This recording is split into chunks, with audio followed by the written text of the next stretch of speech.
Sábado 18 de julio de este 2020, bienvenidos a una cubicápsula de los recorridos del Cubi-Rubi calendario. Y en esta ocasión les dejo disponibles en YouTube el tour virtual que hicimos el día de antier al Museo Nacional de Antropología. Espero que lo disfrutes y lo puedas compartir. Muchas gracias y hasta luego. Restos y vestigios aztecas durante mucho tiempo estuvieron ocultos por los españoles. Surgió un elemento de identidad y consistió en mostrar lo que por más de 250 años estuvo oculto porque era pagano, eran obras del demonio, y surgieron los proyectos de poderlos mostrar. Fue en febrero de 1963 y en 19 meses, en tiempo récord, se construyó este Museo Nacional de Antropología. Se inauguró el 17 de septiembre de 1964. Es la remembranza de todos los pueblos mesoamericanos que tenemos justamente en este gran lugar. Y este museo tiene 4 grandes objetivos. Primero de ellos es investigar. Segundo, conservar todas las piezas, todo el acervo que se ha encontrado. Tercero, y es lo que nos va a ocupar ahorita, exhibir. Y un cuarto objetivo de este gran museo, difundir. De este gran museo se trazó sobre un terreno rectangular en 70,000 metros cuadrados. Ocupan las casi 24 salas de este gran museo. Está dividido en 2 grandes pisos. Los pisos que vamos a ver abajo son de arqueología y los pisos que vamos a ver en la parte alta son los pisos que corresponden a la etnografía. Voy a poner una pequeña pausa para que puedan ver ahorita que nos va a servir más adelante la explicación de una de las piezas más importantes del museo. Nada más vamos a tomar en cuenta el escudo nacional. Sabemos que el emblema de México es un águila sobre un nopal devorando una serpiente. Y este museo es acero, es cristal y es mármol. Había unos terrenos de la Secretaría de Comunicaciones y Transportes, había unas canchas de tenis, el gobierno no quería facilitar este terreno y el objetivo era crear un corredor cultural hacia el poniente de la ciudad para unir la Ciudad de México, que era el centro, con los barrios lujosos del poniente, que es lo que conocemos hoy en día como Lomas de Chapultepec y toda esa zona de Polanco. Al ingresar a este gran patio, a este gran recinto, a este gran lobby, nos aparece una especie de hemiciclo circular, que es un honor, es un tributo a la zona arqueológica de Cuicuilco. Esta es la vista que vamos a tener. El elemento Cuicuilco al sur de la ciudad. Entrando al museo ven del lado derecho lo que es uno de los murales más bonitos, se llama Dualidad, obra de Rufino Tamayo. Vamos a pararnos aquí y rápidamente, ¿qué es lo que estaríamos viendo? Esta obra es de los 50, Rufino Tamayo, este gran maestro oaxaqueño, trató de interpretar con claroscuros la dualidad, parte de la cosmovisión mesoamericana. Si entendemos que hay felinos, si entendemos que hay serpientes, que hay aves, y que hay cánidos o coyotes, tenemos gran parte resuelto del entendimiento de estas culturas. Dualidad. Del lado derecho tenemos un jaguar asociado a la luna. Del lado izquierdo tenemos la serpiente asociado al sol. Dualidad, ¿qué significa? Hay sol, hay luna, hay día, hay noche, hay animales fantásticos que puede atacar de noche, está asociado a los chamanes, está asociado a toda esa cosmovisión, el jaguar. Y de día, ¿quién los protege? La serpiente. Estos elementos pictográficos que estamos viendo en este gran óleo, lo vamos a ver representado en diversas figuras y diversas esculturas en el interior. Es el gran patio central, que es un honor, un tributo al cuadrángulo de las monjas de Uxmal. Vean la inspiración de dónde fue tomada. Esta es una vista panorámica desde la zona arqueológica de Uxmal. Y este gran elemento, que es el cuadrángulo de las monjas, que es ese patio central, en los extremos tenemos 4 edificios y aquí tenemos bases de la arquitectura mesoamericana o la arquitectura mundial. Nos habla y nos indica que siempre vamos a ver un patio central, extremos 4 elementos, pueden ser habitaciones, pueden ser otros edificios o simplemente pueden ser corredores que nos van conduciendo a otros lados. Entonces este museo resuelve los términos de la arquitectura de servicio, donde hay una armonía con los pasillos, con los corredores, con los espacios interiores y los espacios exteriores. Además de dar esta funcionalidad para que la gente lo pudiera recorrer por cuenta propia, se trasladó y se imprimió arte que existen en México en otros sitios arqueológicos. Ya vimos que el vestíbulo es un tributo a Cuicuilco, antropología. Y estas grecas que estamos viendo arriba, fíjense cómo va tomando forma esta herrería que es del maestro Manuel Felgueres, que recién acaba de fallecer, a él se le invitó para que parte de la herrería del museo también estuviera su arte. No pierdan de vista este elemento, lo que es el segundo piso, lo que corresponden a las salas de etnografía, cómo esas grecas van agarrando sentido, como si estuviéramos en una zona arqueológica. Y hacemos honor a la zona arqueológica de Mitla, en el estado de Oaxaca, y podemos ver que estos paneles, que es inspiración teotihuacana, está adosado de grecas. ¿Qué sucedió cuando inauguraron este museo? Antes del 17 de septiembre de 1964, 3 meses antes, ya habían acabado de construir una gran columna de bronce, pero conociendo a la gente mexicana se corría el riesgo de que pudieran dañar esa gran estructura. Invitó a los hermanos Chávez Morado, esos grandes maestros guanajuatenses, para que a modo de altorrelieves en esa gran columna se plasmara la historia de México. En sus 4 rasgos se pueden ver las imágenes de México. Aquí al centro se ve un pequeño cuadro. Ahí está la pieza más pequeña del museo, pero la que nos da mayor información. Vamos a ver a continuación un cuerpo femenino ubicado en Ixtapaluca, muy cerca cuando salimos a Puebla, donde estaban los basureros, se encontró un conjunto residencial mesoamericano hace 4,200 años. Se expropiaron casas en los 60, una arqueóloga francesa, y encontraron múltiples figurillas. Y este cuerpo femenino marca un parteaguas en la arqueología mexicana. Vamos a ver esta gran pieza que se le conoce como la figurilla antropomorfa de Zoapilco. Nos vamos acercando, nos vamos acercando. Esta es la pieza más pequeña y la que nos marca un parteaguas. Sabemos que es una mujer que posiblemente estuvo embarazada porque su vientre se ve abultado. Tenemos sus piernas, vean la cadera, y hay carente el cuello, pero sí podemos distinguir el rasgo de la nariz en esta parte y podemos ver los ojos. Les llevó muchos años de estudio para determinar que realmente es un cuerpo femenino. Figurilla de Zoapilco, la más antigua del Museo de Antropología, los sitios que vale la pena visitar en México, en el estado de Tlaxcala, y corresponde al sitio que se le conoce como Cacaxtla. Lo que vale la pena visitar en Cacaxtla, en ese gran basamento, en ese gran edificio, que consta de varias etapas constructivas, son sus murales. Esta es una réplica muy bien realizada en el Museo Nacional de Antropología del Templo de Venus. Vamos a ver y distinguir un hombre y una mujer totalmente dedicados y asociados a Venus. Vamos a ver algunos elementos. Esta es la vista que tendríamos directamente en el Museo Nacional de Antropología del Templo de Venus para entrar a la zona arqueológica de Cacaxtla. Esta es una foto real del sitio. Este es un patio, una habitación que está en desnivel. Y cuando se visita la zona arqueológica podemos ver estas 2 grandes columnas. Tenemos elementos muy importantes y tenemos influencia maya. Estos colores azules que estamos viendo corresponden a una influencia, es el color azul maya. Estos murales destacan 2 glifos que vamos a ver ahorita de Venus, que se encuentran en la cintura de cada uno de estos 2 grandes cuerpos, y que se conforman por un ojo rodeado mediante un anillo azul y 5 resplandores de color blanco que vamos a ver. En la columna norte vamos a distinguir a un hombre y en el otro extremo vamos a distinguir un cuerpo femenino, que vamos a ver algunos adornos que se encuentran en los tobillos. Como tiene una cola de alacrán, ya vieron la cola del alacrán, que es Venus pero asociado. Este elemento central en la cintura, estas grandes estrellas, es la representación de Venus. Y llegamos rápidamente a la zona de Xochicalco para ver uno de las piezas más importantes que tenemos en el Museo de Arqueología. La cabeza de guacamaya, que data del 650 al 900 después de Cristo. Rápidamente, ¿por qué es una guacamaya? ¿Qué sucedía con las aves? Los mesoamericanos se daban cuenta que las aves tenían un vuelo ágil y que su plumaje resplandecía durante ese gran vuelo y nos detonaban colores. Una guacamaya normalmente tiene color rojo, amarillo y azul. El color rojo está asociado al fuego, el color amarillo de sus plumas está asociado al sol y el color azul de la guacamaya está asociado al cielo.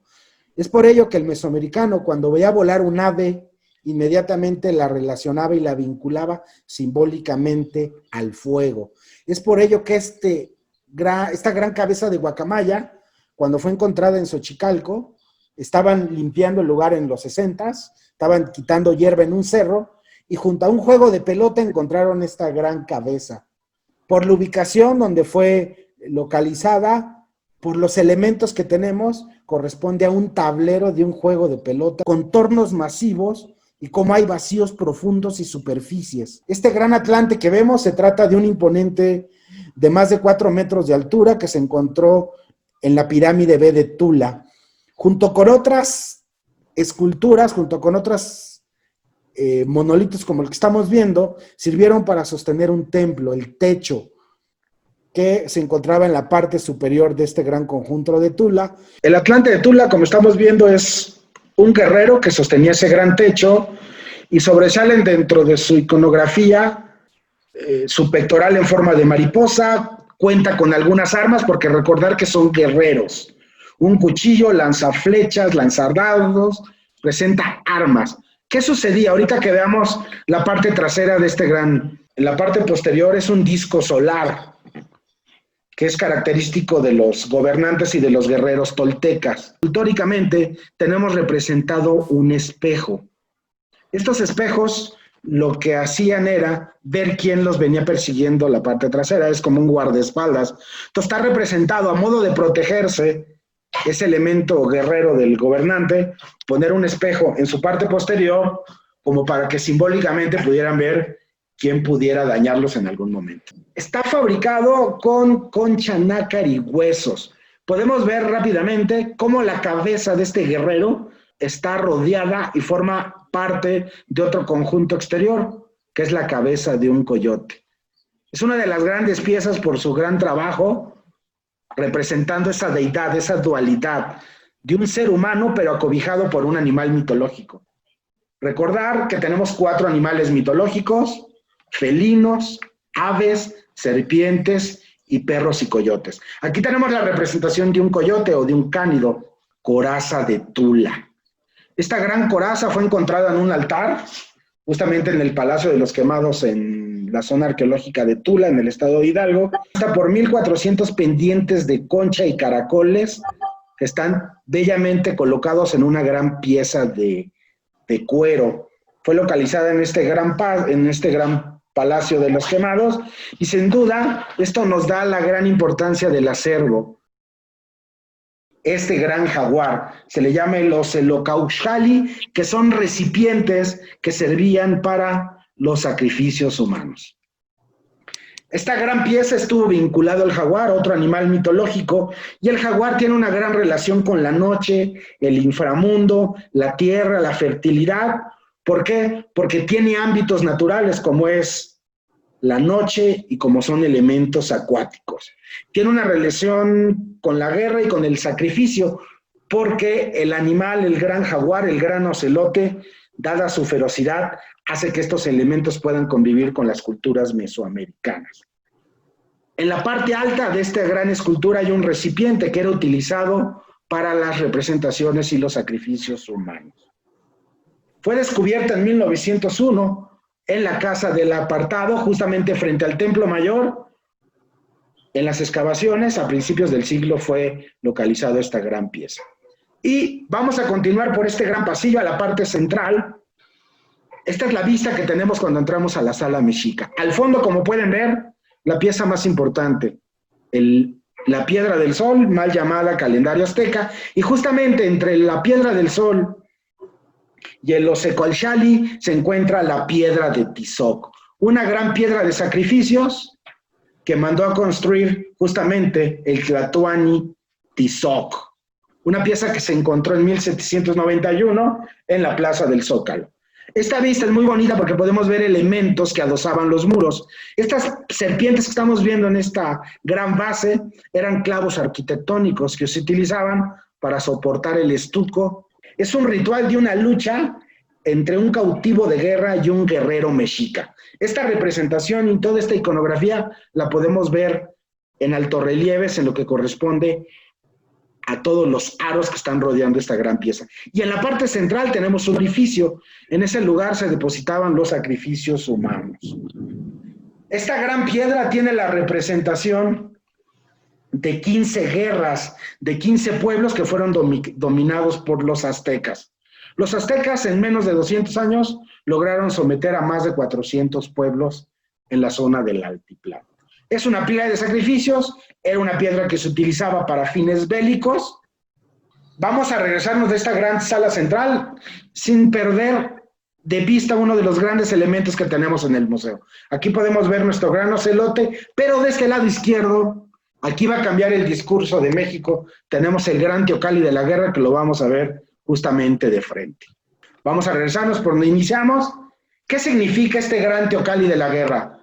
¿Quiénes fueron testigos de la conquista? Los mismos aztecas. Ellos fueron los encargados de fundar una ciudad y aparentemente donde existiera un mito, donde un águila sobre un cactus devorando una serpiente, debería de fundarse la Ciudad de México Tenochtitlan. Esta era una maqueta. Hoy en día un arquitecto, un ingeniero, antes de hacer una gran obra, construye una gran maqueta. Desgraciadamente ya no tuvieron tiempo, sin embargo, iban a construir un templo que constaban de 13 escalones. Vamos a acercarnos poco a poco y vean, esto es realmente una maqueta. Estos 13 escalones, que son los 13 niveles que comunican al cielo. Y se dice que la fundación de México Tenochtitlan fue en 1325. Podemos ver dos iconografías, dos glifos, justamente en estos extremos. Analizando el calendario mexica, tenemos dos inscripciones que corresponden al 1 conejo y 2 caña. Si lo ponemos en español, el 1 conejo y el 2 caña significa 1325, que corresponde a la fundación de México Tenochtitlan. Pero lo más interesante de esta escultura no es lo que estamos viendo de frente, pero vamos a tomar algún elemento muy importante. Vean al centro, es un disco solar. Ahorita que veamos la piedra del sol, corresponde a la misma deidad de Tonatiuh, el dios del sol. ¿Qué tenemos en la parte trasera y en los costados gobernantes? Tenemos a Tlaloc, tenemos a Tezcatlipoca, tenemos a Quetzalcóatl. ¿Por qué? Porque es la piedra sagrada de los aztecas, la fundación de la ciudad, Teocalli de la Guerra. Y vamos a ver el emblema de México. Recordar que a la entrada, vean cómo tenemos al fondo nuestro calendario azteca, nuestra piedra del sol, y tenemos un círculo que es Tonatiuh, el dios del sol. Vamos a acercarnos para tratar de comparar los dos elementos. Al centro, Tonatiuh, el dios del sol, y en la parte alta de nuestro gran basamento tenemos nuestro dios solar. Esta foto es maravillosa. ¿Y qué podemos ver rápidamente? Es un altorrelieve, la fundación de México Tenochtitlan. Huitzilopochtli, guiados por Tenoch, por eso se llama Tenochtitlan, el lugar de Tenoch, les dijo y les dio la indicación que donde se veía un águila sobre un cactus, se iba a fundar la Ciudad de México Tenochtitlan. Grandes estudios del doctor Caso, inclusive Diego Rivera, Juan O'Gorman, han determinado que la iconografía de este gran Teocalli no es una serpiente la que está siendo tomada por el gran pico. Vamos a ver en el dibujo siguiente qué es lo que está tratando de hacer realmente el águila. Esta es la fundación y es nuestro emblema nacional, es nuestro gran escudo. Utilicemos el mito, nuestro escudo. A la entrada del Gran Museo vimos en ese mármol nuestro emblema nacional. ¿Qué vemos aquí? Lago de Texcoco. Tenemos Tecutli, este gran monstruo que de su gran fauce sobresale un cactus. Nuestro emblema nacional, nuestra moneda, nuestro escudo dice que es una serpiente sobre un nopal. Esto lo hicieron los aztecas. Vamos a comparar. Lago de Texcoco, ¿estamos de acuerdo? México Tenochtitlan se fundó en esa gran cuenca. Un nopal, una planta milagrosa que conecta el inframundo con el supramundo. Vemos un nopal, nuestro emblema nacional. Hasta ese punto y hasta ese momento vamos bien. Pero ¿qué está arriba de este gran cactus? Un águila, nuestro emblema nacional. Pero ¿qué pasa? La educación del mexicano tiene que ver con la conquista espiritual. Nos han dicho nuestras costumbres que el diablo es la serpiente y que el mal es la serpiente.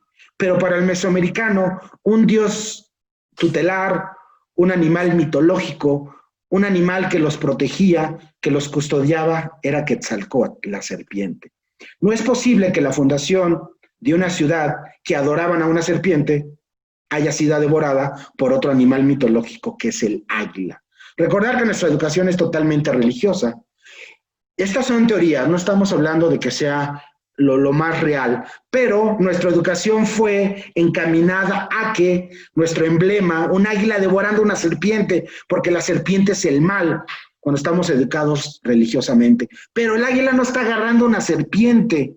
Cuando los aztecas fundaron la Ciudad de México, Tenochtitlan, hubo guerra. Al estar en el lago de Texcoco había agua. Al haber guerra había fuego. Huitzilopochtli, el dios del fuego. Entonces, lo que está tratando de agarrar el águila con su pico es agua y fuego, que es lo que estaríamos viendo en el pico del águila. Esta teoría, quitando el fuego y el agua, y si ponemos una serpiente, es nuestro emblema nacional. Si tuviéramos oportunidad de cambiar la historia de México, más romántica, más mesoamericana, no tendríamos una serpiente devorada por un águila. Tendríamos agua y fuego tratándolo de agarrar con el pico de este gran animal mitológico. Y esta piedra que estamos viendo es muy similar a la que vimos de Tizoc, otra piedra de sacrificios. La diferencia principal radica que aquí tenemos la inscripción de 11 pueblos que lucharon contra los aztecas. Tizoc tenemos la representación de 15 y la piedra del arzobispado la tenemos de 11. ¿Por qué se llama la piedra del arzobispado? Porque fue encontrada en el Palacio del Arzobispado, justamente frente a Palacio Nacional en 1988, y era una piedra dedicada a Tezcatlipoca, el hermano de Moctezuma, a los edificios sagrados del Templo Mayor. Esta gran maqueta es maravillosa porque podemos entender, mediante esta gran pintura, cuál es la traza de la isla. Hoy en día estos edificios forman el centro histórico, lo que es la Plaza de la Constitución. Los edificios más importantes del centro estarían ubicados aquí. Rápidamente, en este sector derecho, que es donde estoy apuntando, está la Catedral Metropolitana. Esta es la calle de Guatemala y este es el Templo Mayor que estuviera ubicando. La entrada a la isla, podemos ver que para comunicar a la isla existían 3 calzadas. Veamos en la parte de alta, la calzada México-Tacuba, la calzada más antigua de América. 8 kilómetros de largo. Vean, esta calzada comunicaba a la isla con tierra firme. Esta calzada llega justamente al centro del Templo Mayor, que justamente es lo que estamos viendo en la maqueta. Del lado izquierdo comunicaba hacia el Cerro del Tepeyac, la calzada México-Tepeyac. Hoy en día la conocemos como la calzada de los misterios. Y al sur, la calzada México-Iztapalapa, que comunicaba hacia el Cerro de la Estrella. ¿Qué hicieron los españoles? Respetaron los principales caminos que conducían a la Ciudad de México, Tenochtitlan, para construir avenidas o paseos que comunicaran a la nueva ciudad mexicana. Calzada viene del latín calciate, que significa camino de piedra, que comunica una ciudad o un pueblo. Calzada México-Tacuba, de la Ciudad de México al pueblo de Tacuba. Calzada México-Tepeyac, de la Ciudad de México al pueblo de Tepeyac, donde hoy en día está la Virgen de Guadalupe y la villa. La calzada México-Iztapalapa conducía a la Ciudad de México-Tenochtitlan al pueblo de Iztapalapa, donde se llevaban a cabo las representaciones del fuego nuevo. Pero vean la traza, esta parte central corresponde justamente a lo que estaríamos viendo en la maqueta, el mercado de Tlatelolco.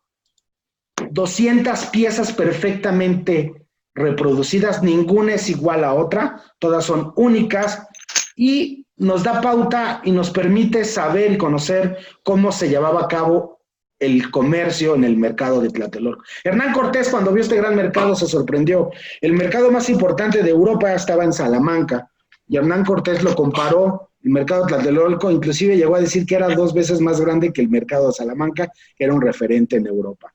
¿Qué tenemos en esa gran maqueta? Animales que se podían comer, guardias del mercado, guajolotes, había culebras, todo esto mediante el trueque, semillas, chiles secos, legumbres, frutos, mantas, hilos, cacao, hierbas medicinales, todo esto llegaban los pueblos del Valle de México y en conjunto hacían este gran mercado. Había jueces en el mercado, que son los que vemos de pantalón largo, que son los que se encargaban de que las reglas y todo llevar a cabo en gran armonía. Y esta es la gran vista, estamos en el fondo de la sala mexica. Podemos distinguir cada uno de estos personajes. Había perritos cebados, había tortugas, había cerámica utilitaria, había elementos suntuarios, había esclavos para el trabajo, todos ellos en colaboración y en conjunto para llevar a cabo este gran mercado. ¿Cómo era la vida de los aztecas? Vean la importancia de 2 elementos naturales. Algo muy trivial y muy sencillo, que nos ayude a entender. Hoy en día, si nos llama la atención una fiesta, una festividad, un ritual, algo ordinario, pues simplemente le tomamos una foto o hacemos una pintura. El mesoamericano, ¿qué hacía? Pues una escultura. Había dos elementos adorados por los mexicas. El maíz, el ciclo del maíz estaba relacionado al ciclo del ser humano. Una semilla daba la vida y la cosecha, cuando se comían el maíz, a modo de nixtamal, era la muerte. Ese ciclo natural estaba representado en la vida. Y otro elemento más importante, el crótalo de la serpiente, Quetzalcóatl. Esta escultura simplemente es la representación del maíz con el crótalo de una serpiente. Hoy en día lo podemos ver como una obra de arte. Y es una gran discusión si lo que se exhibe aquí es arte. El mesoamericano no lo hizo pensando en arte, lo hizo en representar su vida diaria, su religión, su armonía, su sociedad. Todo lo que llevaba consigo su cultura era representado. Se le conoce como la mazorca de maíz, simplemente es la representación en una cola de serpiente de cascabel, las mazorcas de maíz grabadas. ¿Por qué encontramos múltiples entierros de caracoles en México, Tenochtitlan? Por la influencia de los olmecas. Esta gran cultura madre, milenaria, tuvo gran influencia en las culturas del altiplano. Uno dice, pues, ¿por qué hay conchas y caracoles si no había mar? Simplemente es por las redes comerciales que se establecían entre las culturas. No perdamos de vista la flor mexicana. Las ciudades y las plazas están representadas por 4 sectores y un centro. Vamos a hablar a continuación de ellas, más adelante en otras culturas. Es el dios viejo del fuego, se llama Huehueteotl. Nada más apréndanse el nombre y lo vamos a analizar porque tiene una importancia con la zona arqueológica de Cuicuilco. Vamos a continuar por nuestro recorrido para llegar a uno de los puntos centrales de la religión y del quinto sol, sin dejar a un lado el dios viejo del fuego llamado Huehueteotl. Otra inscripción y otra representación de Quetzalcóatl, la serpiente emplumada. Interesantísimo. En el Cerro de la Estrella, en Iztapalapa, en la parte alta hay un rescate arqueológico, Fuego Nuevo. Se dice que los aztecas se les rompió su vida en el cuarto sol. Si continuáramos con los mitos nahuas, estaríamos viviendo en la quinta era, en el quinto sol. Cada 52 años había sacrificios humanos en la parte alta del cerro para evitar que el sol se apagara. Se anunciaban mediante sacrificios, mediante fuego en la parte alta del cerro, y todos los pueblos estaban atentos a lo que sucedía allá arriba porque eso renovaba el sol. ¿Qué sucedía? La gente sacaba sus vasijas, sacaba sus pertenencias, las destruían, las quemaban, porque el día siguiente el sol se renovaba. Y la última se llevó a cabo en el Cerro de la Estrella, que hay un rescate arqueológico. Vean la inscripción, aquí había un atado de cañas. Este atado de cañas lo tenemos representado mediante estos 2 grandes cilindros. Imagínense una piedra y un mecate dándole 52 vueltas. Cada vuelta representaba un año y eso se llevaba justamente en la parte alta de ese gran cerro. Esto se le conoce como el Fuego Nuevo, que se llevó a cabo en Iztapalapa. Y en esta misma sala, si le damos la espalda, encontramos una de las piezas más importantes encontradas en Texcoco. El mono de obsidiana. No cabe duda que es una de las piezas más bellas que lograron trabajar y depurar lo que son los aztecas. ¿Qué tenemos aquí? ¿Qué podemos destacar? Hay gran confusión sobre lo que está representando esta escultura. No sabemos si se trata de un mono que emerge de una vasija o si el mono se está transformando en ella. Y la piedra del sol, uno de los elementos más importantes, que en cualquier punto es como el gran altar de este gran recinto religioso. Podemos ver este gran monolito que fue utilizado para sacrificios humanos. Corresponde a un disco solar que se encontró en 1790 en la torre poniente de Catedral. Recordar que todos los monolitos, como los que estamos viendo, fueron considerados obras del diablo, eran paganos. Este disco de piedra totalmente tallado es una realidad, es una representación de las fuerzas del cosmos y de las 5 creaciones que encarnaron. ¿Qué podemos ver aquí rápidamente? Al centro Tonatiuh, el dios solar.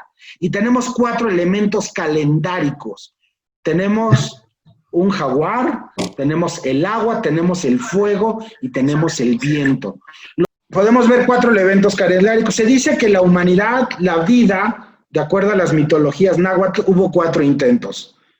Se creó la vida, se creó mucho viento, pero fue tal la cantidad de viento que los hombres se murieron. Hubo otro elemento, otro intento, que se creó el agua, pero fue tal la cantidad de agua que todos los seres que se crearon se ahogaron. Otro intento relacionado al fuego. con el fuego todos los habitantes se quemaron.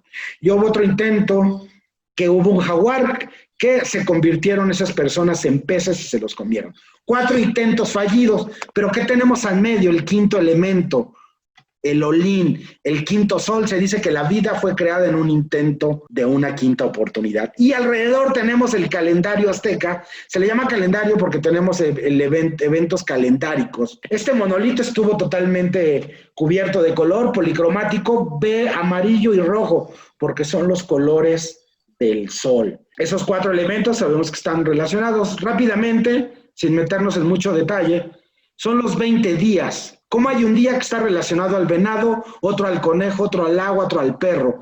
Recordar que la fundación de México Tenochtitlan se dio en el 1 conejo. Entonces, tenemos un conejo y tenemos un número. Y esto, aquí tenemos un 8, tenemos un 20, pero cada deidad o cada elemento se reproducía por varios números. Y estas 20 inscripciones son las que tendríamos justamente Mixqui, que es donde está el gran panteón en Tláhuac, por eso se llama Mixqui. Mixqui viene de la palabra Mixquistli, que significa muerte. Los que han ido al Pacífico, visitaron una ciudad que se llama Mazatlán. Mazatlán significa venado, por eso es Mazotl. Atl sabemos que es agua, como el Xoloitzcuintle, sabemos que es perro. Águila se dice Cuautli. Entonces, los aztecas, los mexicas, cada día calendárico estaba representado con un animal o un elemento. Tenemos el ocelote, tenemos la flor, tenemos la lluvia, tenemos el movimiento, tenemos en general 4 momentos, que es relativo a cada uno de los días de este calendario mexica. Y esta es parte de las inscripciones que tenemos en la Piedra del Sol, por eso mal llamado calendario azteca, porque nos da pauta a ciertos eventos calendáricos. Y otra de las figuras, de las piezas más importantes del museo es la Coatlicue, la diosa, la de las faldas de serpientes. Hay una gran confusión si esta gran Coatlicue podemos llamarla como la Virgen de Guadalupe. Sabemos que es la madre de los dioses, que es la mamá del sol, que es Huitzilopochtli, y la mamá de la Coyolxauhqui, la luna. Los españoles, cuando encontraron esta pieza, se enteraron y supieron, de acuerdo a estudios, que correspondía muy similar a lo que nos quiere decir la Virgen María de los pueblos mesoamericanos. Vamos a salir rápido de esta sala mexica y vamos a entrar rápidamente a la sala de Teotihuacán. Este disco solar es muy importante porque se le conoce como el disco de la muerte. ¿Qué podemos ver? Es una piedra con una efigie de cráneo al centro. Este gran cráneo, esta gran pieza se encontró en la Plaza del Sol, en la Pirámide del Sol. Se dice que la historia mexica de la creación nos cuenta cómo un dios anciano en Teotihuacán se sacrificó para hacer nacer el quinto sol, muy relacionado al calendario azteca o a la Piedra del Sol que acabamos de ver. Y esta escultura como disco de la muerte fue encontrada en 1963 y representa un cráneo humano con una lengua de fuera. ¿Pueden distinguir la lengua? Esto que acabamos de dejar, esto que vemos justamente en la parte central es la lengua.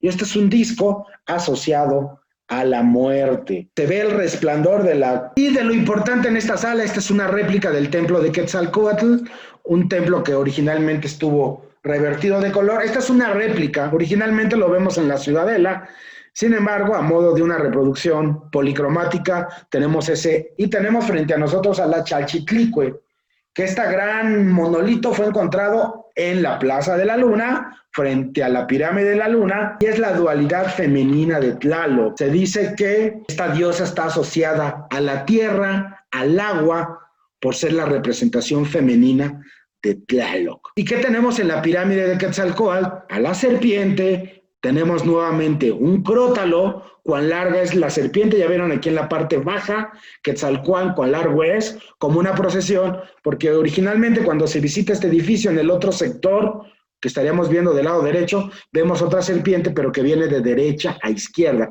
y esta va de izquierda a derecha, justamente en la parte central del templo se encuentran como una gran procesión.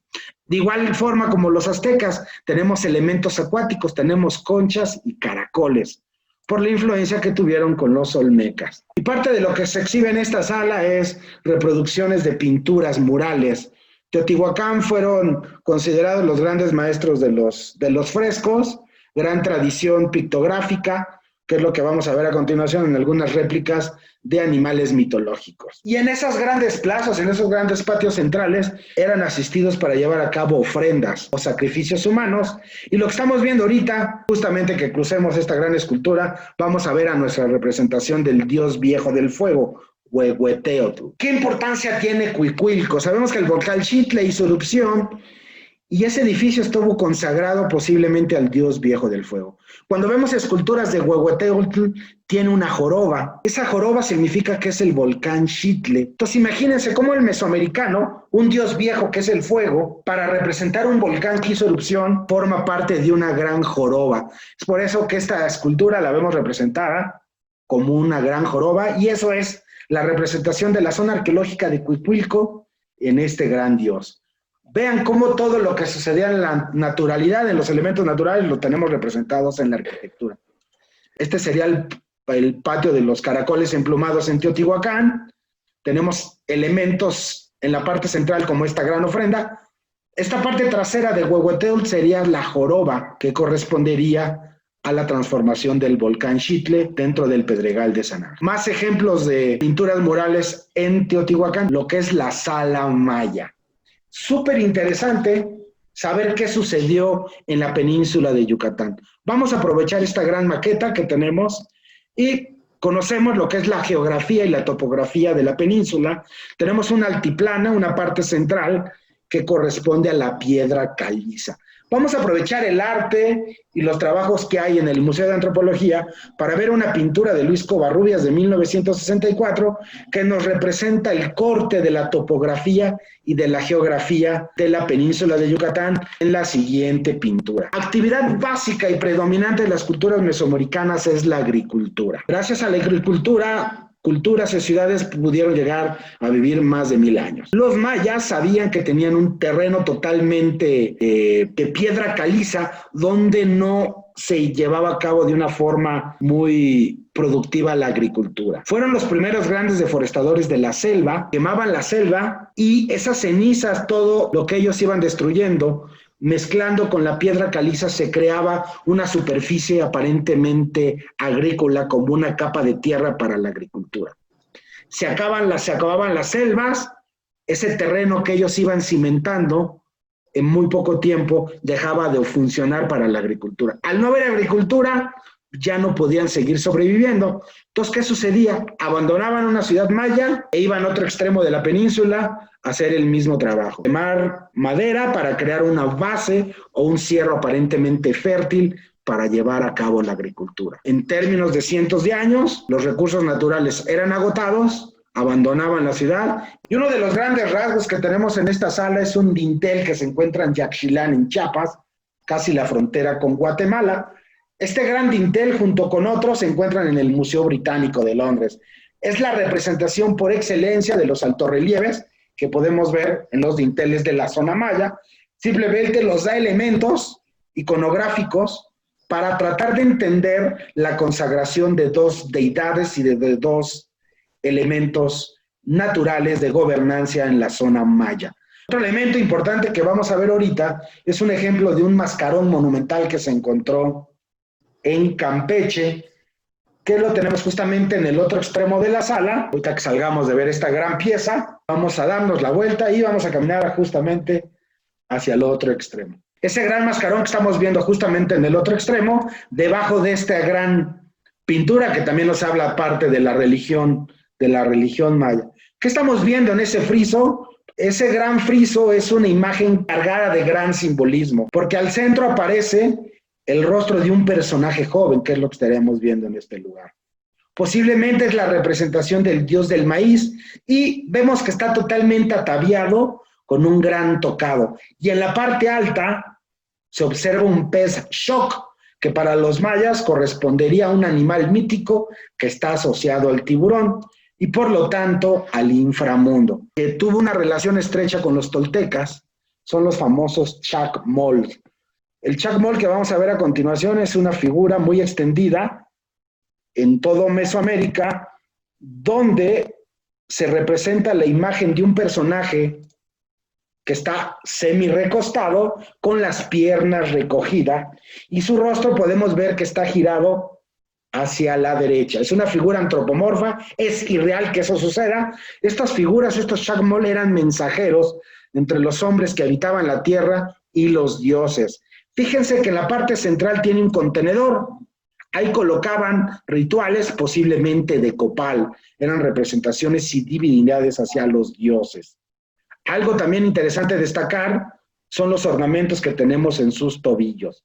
Esto es totalmente influencia tolteca. Toda la indumentaria perfectamente tejida y trazada. Podemos ver sus puños, podemos ver las pulseras, las ajorcas, el calzado y su tocado cilíndrico y sus orejeras que forman este gran Chacmol. Tenemos inscripciones, tanto mexica como toltecas, muy bien representadas. Y algo importante dentro de las culturas son los incienciarios. ¿Por qué eran importantes? Porque las grandes alfardas, los grandes edificios, colocando esos elementos naturales para ofertarlos y ofrenderlos a los dioses, colocaban incienciarios.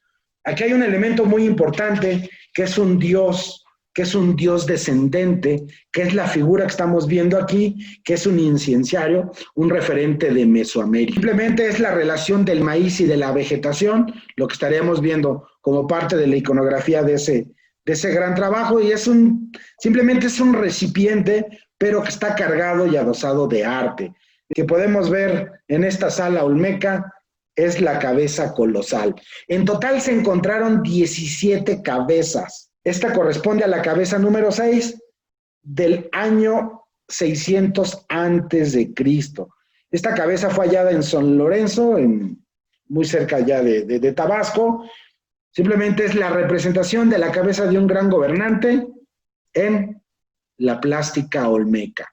Ojos almendrados, los ceños totalmente fruncidos, y justamente frente a esa gran escultura tenemos un parteaguas dentro de la escultura, dentro de la plástica.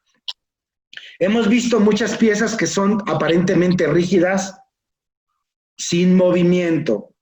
Este personaje, algunos lo llaman como el luchador, otro como el hombre barbado, pero aquí es un parteaguas dentro de esta plástica porque aparentemente este gran luchador ya tiene movimientos. Pareciera que se está moviendo, que su cintura la está moviendo de un lugar a otro. Entonces vean la importancia de esta gran pieza, cómo las esculturas dejaron de ser frías, sin movimiento. Y esto es un gran mérito de los olmecas, donde ya le dieron otro interés y otro sentido a lo que es a la plástica. Se le conoce como el luchador, donde pudo haber llevado alguna vestimenta, que también eran materiales perecederos. Y justamente enfrente tendríamos la otra cabeza olmeca, que han sido interpretados como jugadores de pelota, guerreros o simplemente retratos de gobernantes. Llevan tocados a forma de cascos, que es lo que estaremos viendo acá arriba. Ese casco sería un tocado. Recordar que los tocados y los ataviados eran representaciones de jerarquía. Es un misterio las cabezas olmecas. Por ejemplo, el material donde fueron desarrollados o construidos se encuentran a 60 kilómetros de lo que es San Lorenzo y a 100 kilómetros de La Venta. Este gran basalto fue extraído de los ríos de la zona de los Tuxtlas.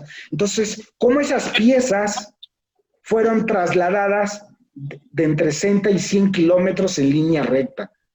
Son monolitos que pesan casi 20 toneladas. Es impresionante cómo pudieron trasladarlas estas grandes piezas. Es un brasero de barro cocido totalmente policromático. Podemos distinguir posiblemente que es Tlaloc por sus ojeras y por sus grandes colmillos. Esto fue encontrado en Tehuacán, Puebla, pero vean, otro hilo conductor del panteón de los dioses, Tlaloc representado en todas las culturas. Para los mayas sería el dios Chac. Recordar nuestra flor mexicana, aquí tenemos un elemento, tenemos 4 sectores y en medio un gran centro, un patio central. La naturaleza, las plantas, las flores estaban representadas en la arquitectura.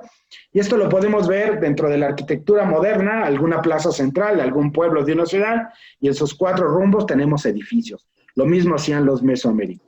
Y ya para acabar casi nuestro tour, vamos a la última zona arqueológica que está en Oaxaca, que es la zona arqueológica de Monte Albán, y vamos a ver un grupo de piedras labradas que se les conoce como los danzantes.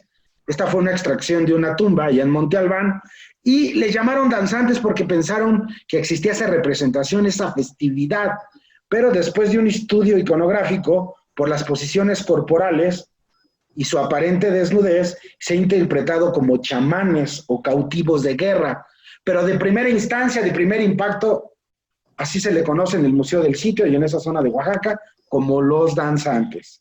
Simplemente es la representación de chamanes o cautivos de guerra. Sigue siendo un misterio el origen y la interpretación de estos grandes altorrelieves. Y otro elemento importante, recordar aves, serpientes. Vamos a ver una gran escultura felina zapoteca del 400 después de Cristo, que se encontró justamente en la ciudad de Monte Albán. Algunos dicen que es un puma, pero realmente si estuvo policromado, no tenía... Si hubiera sido un jaguar, hubieran encontrado manchas naranjas o negras, pero al ser totalmente rojo o café, se dice que pudo haber sido un puma. Pero para evitar alguna confusión si es puma o jaguar, simplemente se le conoce como un gran felino. Pues ante la ausencia de color de esta gran figura, simplemente lo podemos reconocer como es un gran felino, que es para la representación de esta gran escultura, obviamente requiere una gran habilidad técnica, porque podemos ver algunos elementos, algunos collares que cuelgan, y justamente las orejas también tienen esas grandes cavidades.